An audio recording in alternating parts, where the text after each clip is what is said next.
ربیع الاول میں کسی بھی نماز کے بعد یہ آیت پڑھنا، 1 گھنٹے بعد معجزہ دیکھ لینا۔ ایک اللہ کا ولی اچانک آئے گا، 70 لاکھ دے کر چلا جائے گا۔ بسم اللہ الرحمن الرحیم۔ محترم ناظرین، یہ بڑا ہی مجرب وظیفہ ہے، بڑا ہی پاورفل وظیفہ ہے۔ ایک مرتبہ سچے دل سے پڑھ لو، اللہ پاک اتنی دولت سے نواز دیں گے کہ کبھی سوچا بھی نہیں ہوگا۔ یہ ایسا وظیفہ ہے میرے بھائیوں اور میری پیاری بہنوں، اپنی زندگی میں فوری ارجنٹ پیسوں کو پانا چاہتے ہیں، آپ کو یہ وظیفہ پڑھنا ہے۔ یہ ایسا مجرب وظیفہ ہے میری بہنوں اور میرے پیارے بھائیوں کہ آپ لوگ اگر قرضوں میں ڈوب چکے ہو، قرض آپ لوگ لیتے ہو اور اپنے گھر میں خرچ کر جاتے ہو، اس پر آپ کو سود بھی دینا پڑتا ہے۔ جو قرض آپ لیتے ہو اس میں دن بدن اضافہ ہی ہوتا جا رہا ہے۔ مثال کے طور پر آپ نے 50,000 لیے تھے، اب وہ قرض بن گیا ہے 10 لاکھ۔ تو قرض میرے بھائیوں ایسی چیز ہے، ایسا مسئلہ ہے کہ جو بندہ قرض میں ایک مرتبہ پھنس جاتا ہے وہ پھر مشکل سے ہی نکلتا ہے۔ تو آج کا جو وظیفہ ہے وہ ایسا وظیفہ ہے کہ انشاءاللہ آپ کی قرضوں سے جان چھوٹ جائے گی۔ آپ لوگ اپنا قرض بھی ادا کر دو گے، اور دوسرا کہ آپ کو اگر بڑی سے بڑی اماؤنٹ چاہیے ہوگی وہ بھی آپ کو اللہ پاک عطا کر دیں گے۔ ظاہر ہے اس وظیفے کو پڑھنے سے آپ کو پیسے ملیں گے تو ہی آپ قرض ادا کریں گے۔ تو اللہ پاک کی ذات پر یقین کرتے ہوئے، بھروسہ کرتے ہوئے آپ کو ربیع الاول کے مہینے میں کسی بھی نماز کے بعد یہ چھوٹا سا وظیفہ پڑھ لینا ہے۔ یہ ایسا وظیفہ ہے میرے بھائیوں میری بہنوں کہ پڑھتے ہی آپ کو غیبی دولت ملے گی انشاءاللہ۔ دلوں میں کسی قسم کا کوئی بھی وسوسہ نہ رکھنا، کوئی وسوسہ دل کے اندر نہ رکھنا۔ آپ لوگ یہ وظیفہ اللہ کی ذات پر یقین کرتے ہوئے، بھروسہ کرتے ہوئے پڑھیں، انشاءاللہ آپ لوگوں کی تمام مشکلات اللہ پاک نے چاہا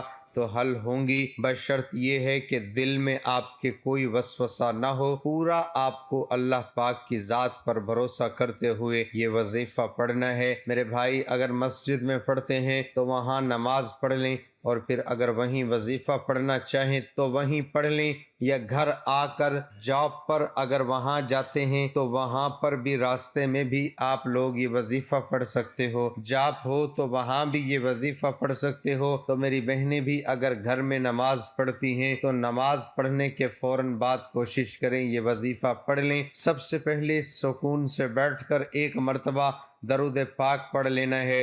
درود پاک آپ لوگ کوئی سا بھی پڑھ سکتے ہیں، کوئی بھی درود پاک جو آپ کو یاد ہو، جو آسان لگتا ہو صلی اللہ علیہ وسلم۔ یہ سب سے چھوٹا، سب سے آسان درود پاک ہے۔ آپ لوگوں کو اپنی اسکرین پر بھی دکھ رہا ہوگا۔ آپ لوگ ایک مرتبہ کم سے کم یہ درود پاک لازمی پڑھ لیں۔ جب اس درود پاک کو آپ لوگ پڑھ لیں تو اب آپ لوگوں کو کیا پڑھنا ہے یہ سمجھ لیں۔ درود پاک ایک مرتبہ جو میں نے بتایا یا جو آپ کو یاد ہو وہ آپ نے پڑھ لیا۔ اب آپ لوگوں کو فوراً الحمدللہ الحمدللہ 7 مرتبہ پڑھ لینا ہے۔ اللہ پاک نے چاہا تو جو حاجت ہوگی، جو مراد ہوگی، جس ترتیب سے یہ وظیفہ بتلایا جا رہا ہے، اگر آپ لوگ پڑھ لو گے تو انشاءاللہ آپ لوگوں کی تمام حاجتیں، تمام مرادیں پوری ہوں گی۔ اللہ پاک کے حکم سے الحمدللہ کا وظیفہ آپ نے پڑھ لیا۔ اب آپ لوگوں کو سیکنڈ نمبر پر کیا پڑھنا ہے؟ 3-4 وظائف ملا کے پورے آپ کو عمل کرنا ہے۔ اب سیکنڈ نمبر پر آپ لوگوں کو پڑھنا ہے دوسرا کلمہ۔ فوراً سے آپ لوگوں کو 3 مرتبہ پڑھ لینا ہے، اور اس کے بعد فوراً آپ لوگوں کو 1 مرتبہ بسم اللہ الرحمن الرحیم پڑھ لینا ہے، اور اس کے فوراً بعد آپ لوگوں کو سورۃ کوثر، ایک ہی مرتبہ آپ لوگوں کو سورۃ کوثر پڑھ لینی ہے۔ اب آپ لوگ جب 1 مرتبہ سورۃ کوثر پڑھ لیں تو آپ لوگوں کو یہ آیت پڑھنی ہے فَإِنَّ مَعَ الْعُسْرِ يُسْرًا، ان مع العسر یسرا۔ بس یقیناً مشکل کے ساتھ آسانی ہے۔ آپ لوگوں کو یہ آیت 7 مرتبہ پڑھ لینی ہے سورہ علم نشرح کی، اور اس کے بعد فوراً آپ لوگوں کو، تمام بہنوں کو، تمام بھائیوں کو تسبیح کے دانوں پر یا پھر ہاتھوں کی انگلیوں پر آخر میں سبحان اللہ سبحان اللہ سبحان اللہ 7 مرتبہ آپ لوگوں کو آخر میں سبحان اللہ پڑھ کے ایک مرتبہ جو شروع میں درود پاک پڑھا تھا وہی درود پاک آخر میں پڑھ لینا ہے، اور اللہ پاک سے اپنی تمام حاجتوں کے لیے، مرادوں کے لیے دعا مانگ لینی ہے۔ اللہ پاک ضرور کرم فرمائیں گے۔ محترم ناظرین، ان مع العسر یسرا، بے شک دشواری کے ساتھ آسانی ہے۔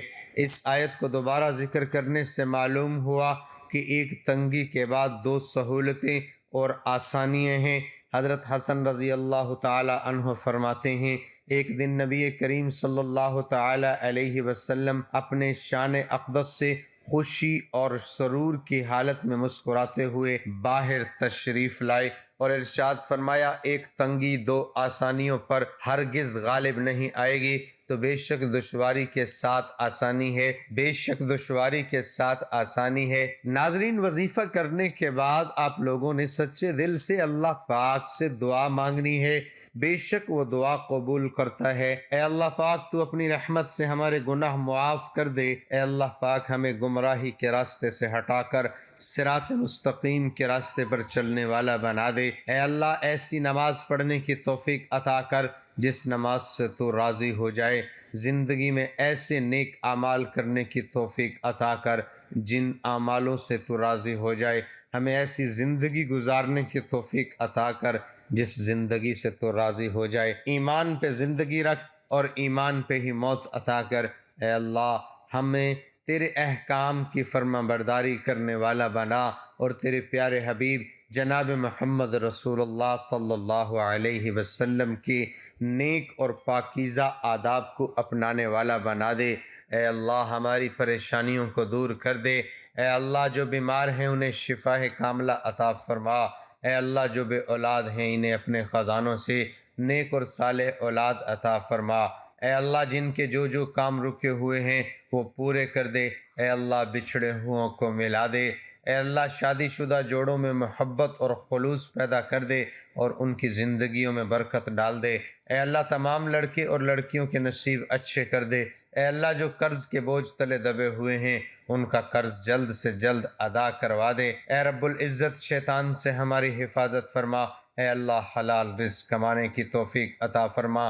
آمین یا رب العالمین۔ اللہ ہم سب کا حامی و ناصر ہو۔ ناظرین، کمنٹ باکس میں اللہ تعالیٰ کے 99 ناموں میں سے ایک نام ضرور ٹائپ کریں۔ محترم ناظرین، ایک بار میرے ساتھ درود پاک بھی پڑھیے تاکہ ثواب ملے۔ بسم اللہ الرحمن الرحیم۔ اللہم صلی علی محمد وعلی آل محمد کما صلیت علی ابراہیم وعلی آل ابراہیم انک حمید مجید۔ اللہم بارک علی محمد وعلی آل محمد کما بارکت علی ابراہیم وعلی آل ابراہیم انک حمید